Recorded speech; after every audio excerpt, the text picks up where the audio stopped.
വിശുദ്ധ റംസാനിൻ്റെ 2ാം എപ്പിസോഡിലേക്ക് പ്രേക്ഷകർക്ക് സ്വാഗതം. റംസാനിൻ്റെ എല്ലാവിധ സന്തോഷങ്ങളും അറിയിക്കുന്നു.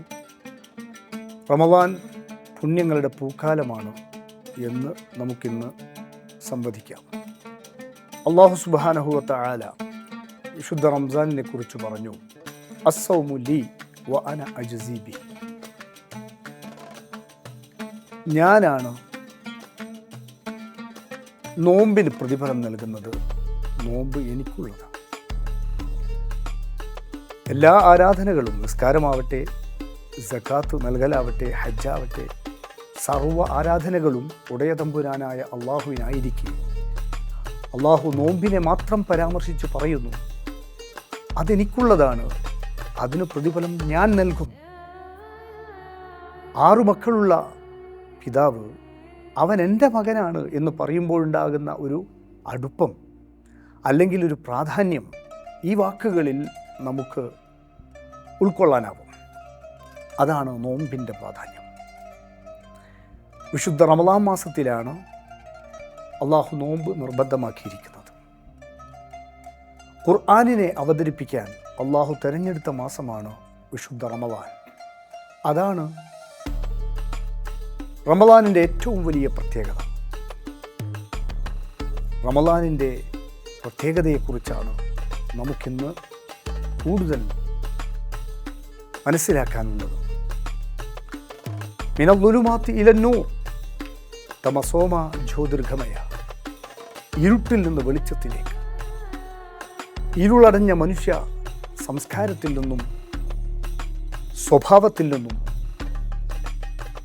ഉയർന്ന നിലവാരത്തിലേക്ക്, പ്രകാശമയമായ മനുഷ്യ സ്വഭാവത്തിലേക്ക് മനുഷ്യലോകത്തെ കൈപിടിച്ചുയർത്തുന്ന സന്ദേശങ്ങൾ ഉൾക്കൊള്ളുന്ന വിശുദ്ധ ഖുർആനിൻ്റെ അവതരണം അള്ളാഹു തിരഞ്ഞെടുത്തത് 12 മാസങ്ങളിൽ ഈ വിശുദ്ധ റമളാനിലാണ്. ഹിജ്റ കലണ്ടറിലെ 9ാമത്തെ മാസമാണ് റമളാൻ എന്ന് നമ്മൾ പറഞ്ഞല്ലോ. ഈ മാസത്തിന് റമളാൻ, മലയാളത്തിൽ റംസാൻ എന്നൊക്കെ പേര് നൽകുന്നതിൻ്റെ പിന്നിൽ തന്നെ വലിയ പൊരുൾ അടങ്ങിയിട്ടുണ്ട്.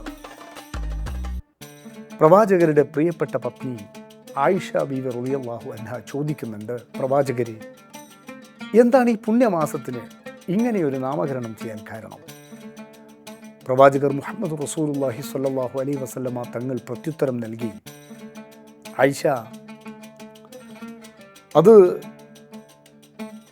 മനുഷ്യ സൃഷ്ടികളുടെ പാപക്കറകളെ മുഴുവനും കഴുകിക്കളയുന്ന, മനുഷ്യനിൽ ഉത്ഭവിക്കാൻ സാധ്യതയുള്ള തെറ്റുകുറ്റങ്ങളെ കരിച്ചു കളയുന്ന മാസമാണ്.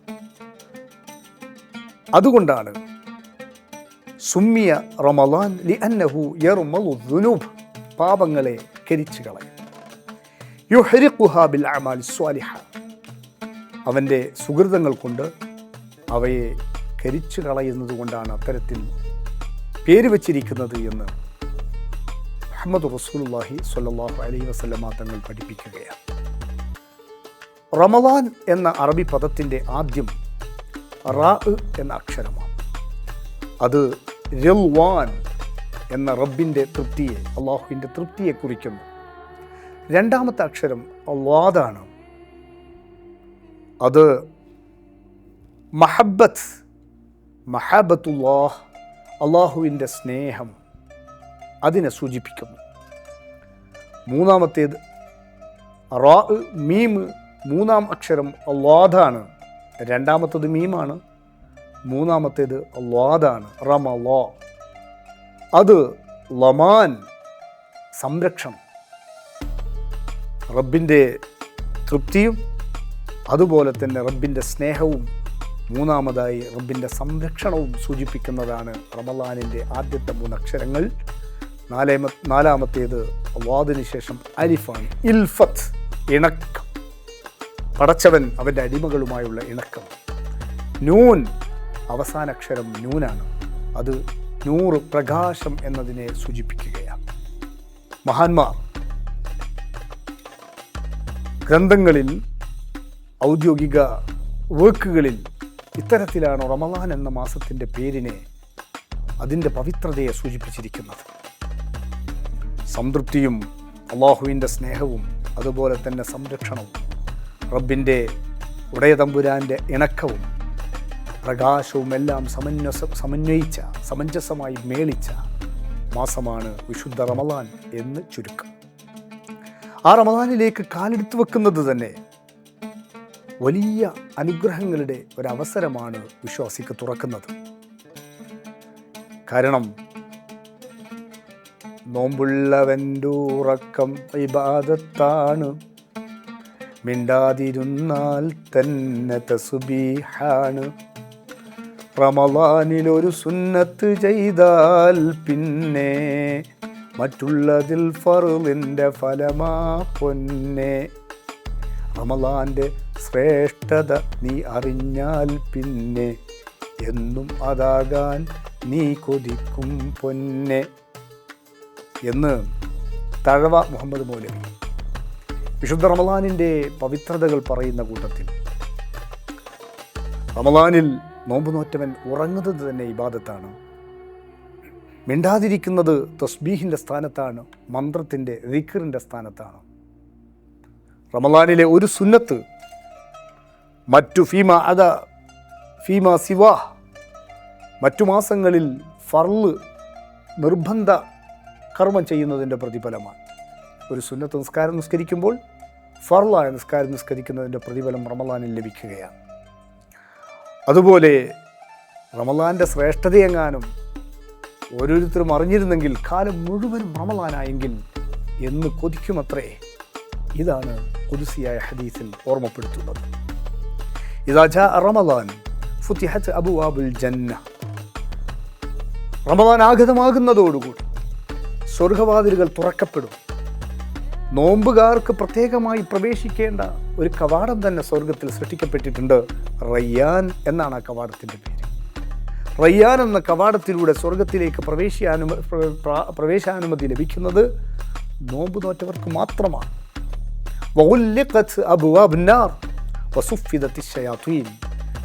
തിന്മയുടെ നരകത്തിൻ്റെ വാതായനങ്ങൾ കൊട്ടി അടക്കപ്പെടും. മാത്രമല്ല പിശാചിനെയും പൈശാചികതയെയും ബന്ധനസ്ഥനാക്കും. നോക്കൂ നിങ്ങൾ, വിശുദ്ധ റമളാനാകുന്നതോടുകൂടെ മനുഷ്യൻ്റെ ഹൃദയങ്ങളൊക്കെ വളരെ ആർദ്രമാകുന്നത് നമ്മൾ കാണുകയാണ്. പാവപ്പെട്ടവരെ സംരക്ഷിക്കാൻ, ഇല്ലാത്തവരെ കണ്ടെത്തിയിട്ട് എന്തെങ്കിലും കൊടുക്കാൻ, നോമ്പുള്ളവരെ നോമ്പ് തുറപ്പിക്കാൻ, അതുപോലെ തന്നെ എല്ലാ വിഭാഗം അവിടെ മതവും ജാതിയും ഒന്നും നോക്കാതെ അയൽവക്കക്കാരെയും സ്നേഹിതരെയും, കോളേജിൽ പഠിക്കുന്നവർ, മറ്റു വിദ്യാർത്ഥികളെ, ഉദ്യോഗസ്ഥർ അവരുടെ തൊഴിലിടങ്ങളിൽ തൻ്റെ കൂടെയുള്ള കൂട്ടുകാരെ മുഴുവൻ ഇഫ്താർ എന്ന പേരിൽ വിവിധ പേരുകൾ വെച്ചുകൊണ്ട് നോമ്പ് തുറപ്പിക്കാനും ഭക്ഷണം നൽകാനും എന്തൊരു സന്തോഷവും സ്നേഹവുമാണ്. നോമ്പോടുകൂടെ വിശ്വാസികൾക്ക് മനസ്സിന് വല്ലാത്തൊരു ആർദ്രത, ഒരു തണുപ്പ് അനുഭവപ്പെടുകയാണ്. എന്തുകൊണ്ടാണ്? പൈശാചികത നിർമ്മാർജ്ജനം ചെയ്യപ്പെടുന്നു, പിശാചിനെ കെട്ടി ബന്ധനസ്ഥനാക്കുന്നു. ഇത് പ്രവാചകർ നോമ്പിന് നൽകിയിരിക്കുന്നൊരു ഓഫറാണ്. വലിയ ഓഫറുകൾ നൽകപ്പെട്ട ഒരു കച്ചവട സീസണാണ് റംസാൻ എന്ന് വേണമെങ്കിൽ വിശേഷിപ്പിക്കാം. കാരണം നന്നാവാൻ മനുഷ്യന് ഇത്ര നല്ലൊരു കാലം മറ്റൊന്നില്ല. എല്ലാ വഴികളും അനുകൂലമാണ്. തിന്മയിലേക്ക് പോകാൻ സാധ്യതയുള്ള പിശാചിൻ്റെ സാഹചര്യങ്ങളെയെല്ലാം മാറ്റി നിർത്തപ്പെട്ട് നരകവാതിലുകൾ കൊട്ടിയടച്ച് സ്വർഗത്തിൻ്റെ വാതായനങ്ങൾ തുറക്കപ്പെടുമ്പോൾ ഇവിടെ വിശുദ്ധ റമളാനിലെ മുഴുവൻ നന്മകളും നാം വാരിക്കൂട്ടേണ്ടതുണ്ട്. ഖുർആൻ അവതരിച്ച മാസം ലൈലത്തുൽ ഖദർ ഈ മാസത്തിൻ്റെ പ്രത്യേകതയാണ്. ചരിത്രത്തിലെ സത്യാസത്യ വിവേചനത്തിൻ്റെ ഏറ്റവും സുന്ദരമായ ചരിത്രം പ്രോജ്വലിച്ചു നിൽക്കുന്ന ബദർ, ആ ബദറിൻ്റെ ധർമ്മ സമര അങ്കണം നിർമ്മിക്കപ്പെട്ടത് ഈ വിശുദ്ധ മാസത്തിലാണ്. അതുപോലെ തന്നെ അടിമ ഉടമയുമായി ഏറ്റവും അടുക്കാനുള്ള, സമീപസ്ഥനാകുന്ന സുജൂദ്, നമ്രശിരസ്കരം, തൻ്റെ നെറ്റി ഭൂമിയിൽ വെച്ചുകൊണ്ടുള്ള സുജൂദിന് ഏറ്റവും കൂടുതൽ അവസരങ്ങൾ ലഭിക്കുന്നത് വിശുദ്ധ റമളാനിലാണ്.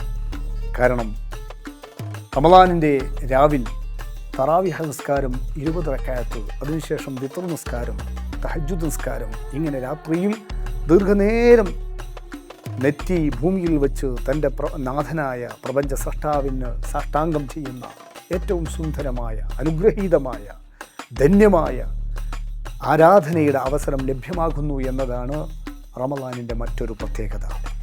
വിശുദ്ധ ഖുർആൻ അവതരിച്ച മാസം, ഖുർആനിൽ ധാരാളമായി ഓതാൻ റമളാനിൻ്റെ പുണ്യം ഏറ്റവും കൂടുതൽ ലഭിക്കാൻ കാരണമാകുന്നതാണ്.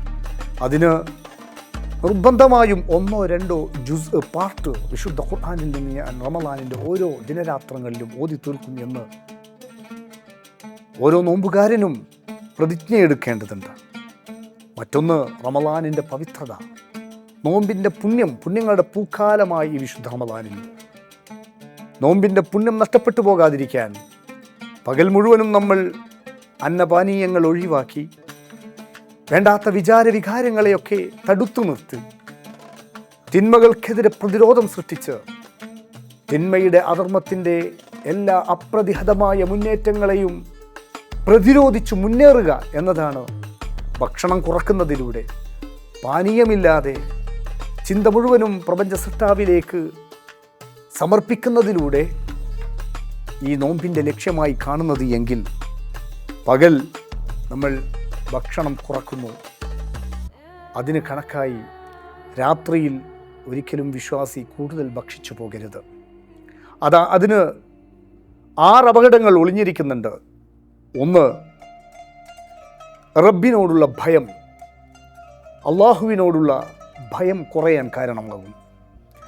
രണ്ടാമത്തത്, മനുഷ്യ മനസ്സുകളിൽ കാരുണ്യം ഇല്ലാതാകും. മറ്റൊന്ന്, റമളാനിൽ പുണ്യം സമ്പാദിക്കേണ്ട ആരാധനകൾ നിർവഹിക്കാൻ മടി ഉണ്ടാകും. അതോടൊപ്പം 4-മത്തത്, എന്തുപദേശങ്ങൾ കേട്ടാലും സുഭിക്ഷമായി ഭക്ഷിച്ചു കഴിഞ്ഞാൽ ആ ഉപദേശങ്ങളെ ഉൾക്കൊള്ളാൻ മനസ്സ് മടിക്കും, വേണ്ടത്ര ഉൾക്കൊള്ളാൻ സാധിക്കുകയില്ല. 5-മതായി, കൂടുതൽ ഭക്ഷണം കഴിച്ചാൽ ഉണ്ടാകുന്ന അപകടത്തെക്കുറിച്ച് മഹാന്മാർ, ഇമാമുകൾ ഓർമ്മപ്പെടുത്തുന്നത്, ആ ഭക്ഷണം കഴിക്കുന്ന ആൾ ഉപദേശിക്കുമ്പോൾ അത് മറ്റുള്ളവർ സ്വീകരിക്കാൻ സാധ്യത കുറയും, അവൻ്റെ ഉപദേശം സ്വീകരിക്കപ്പെടുകയില്ല. 6-മത്തേത്, ശരീരം എല്ലാ വൈദ്യന്മാരും ആരോഗ്യശാസ്ത്രം ഓർമ്മപ്പെടുത്തുന്നത് പോലെ രോഗം വർദ്ധിക്കാൻ കാരണമാകും. പ്രഷറും ഷുഗറും മറ്റു രോഗങ്ങളും ഭക്ഷണം വർദ്ധിക്കുമ്പോഴാണല്ലോ ഉണ്ടാകുന്നത്. അപ്പോൾ ആരോഗ്യകരമായ ഭക്ഷണ ക്രമീകരണം അത് നോമ്പിൻ്റെ രാത്രികളിൽ നാം പാലിക്കേണ്ട ഏറ്റവും പ്രധാനപ്പെട്ട ഒരു ചിട്ടയാണ്. അതിലൂടെ രാവും പകലും വിശുദ്ധ റമളാനിലെ ആരാധനകൾ കൊണ്ട് സമ്പന്നമാക്കുന്ന ആത്മീയതയുടെ വിഹായസിലേക്ക് നമ്മുടെ ആത്മാവിനെ കൊണ്ടുപോകാൻ കഴിയുന്ന വിധത്തിൽ ചിട്ടയോടെ വിശുദ്ധ റമളാനിൻ്റെ പുണ്യങ്ങളെ ഉൾക്കൊള്ളാൻ നാം ക്രമീകരിക്കേണ്ടതുണ്ട്. അതിനുടയ തമ്പുരാൻ നമുക്ക് തൗഫീഖും അനുഗ്രഹവും വർദ്ധിപ്പിക്കട്ടെ എന്ന് പ്രാർത്ഥിച്ചുകൊണ്ട് ഇന്നത്തെ എപ്പിസോഡ് ഇവിടെ സമാപിക്കുന്നു. നന്ദി, നമസ്കാരം. അസ്സലാമു അലൈക്കും വറഹ്മത്തുള്ളാഹി വബറകാതുഹു.